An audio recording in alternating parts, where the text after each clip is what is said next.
নমস্কার বন্ধুরা, শাশুড়ি বৌমা হেসেলে তোমাদের সবাইকে স্বাগত। আজ আমি মাটির উনুনে দেশি মুরগির লাল ঝোল রান্না করব। তোমরা তাইলে রেসিপিটি আমি কিভাবে করি তোমরা দেখো। এখানে আমি কড়াইটা বসিয়ে দিয়েছি উনুনের মধ্যে এবং তাতে আলু ছেড়ে দিয়েছি। আলুগুলো ভাজা হয়ে গেলে তার মধ্যে আমি ফোড়ন দেবো, শুকনো লঙ্কা আর তেজপাতা।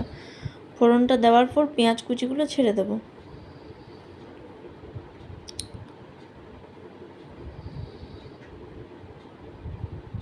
পেঁয়াজ কুচিগুলোকে হালকা ভাজা ভাজা করে নেব। তারপর তার মধ্যে আমি একত্রে মশলা বেটে রেখেছিলাম, জিরে, আদা, রসুন, সামান্য একটু পেঁয়াজ, একটা টমেটো আর কিছু পাকা কাঁচা লঙ্কা, সেই দিয়ে আমি রান্নাটা করব। তোমরা দেখো, এর মধ্যে আমি পরিমাণ মতো নুন আর হলুদও দিয়ে দিয়েছি একসাথে, দিয়ে একটা পেস্টের মতো তৈরি করে সেই পেস্টটি এর মধ্যে আমি দিয়ে দিলাম, দিয়ে বেশ খানিকক্ষণ কষাবো।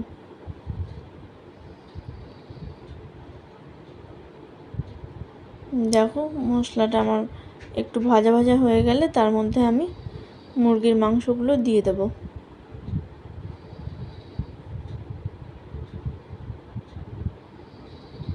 দিয়ে আবারও কিছুক্ষণ নাড়িয়ে নেব।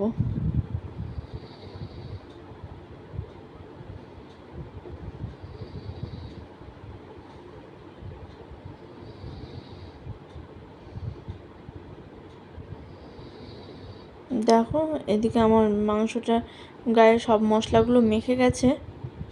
এরপর একটু কষানো হোক, কিছুক্ষণ রাখি। দেশি মুরগি তো একটু সেদ্ধ হতে টাইম লাগে। দেখো এখানে কি সুন্দর কালারটা এসছে।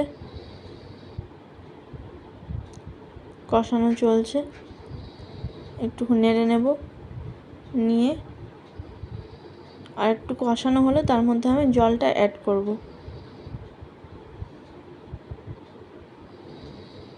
এদিকে উনুনটাও আমার জ্বলছে, মাংসটাও কষানো হচ্ছে। এবার আমি জলটা অ্যাড করলাম,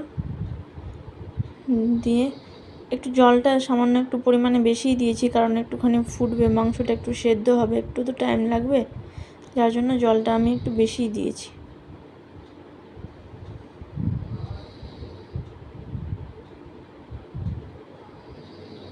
দেখো ঝোলটা ফুটছে, জলের মধ্যে আমি আলুগুলোও ছেড়ে দিয়েছিলাম।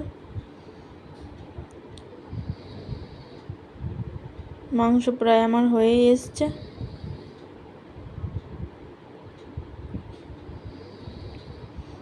রান্নাটি যদি তোমাদের ভালো লাগে তাহলে তোমরাও বাড়িতে ট্রাই করো, আর অবশ্যই একটা লাইক করে দিও। আজকের মতো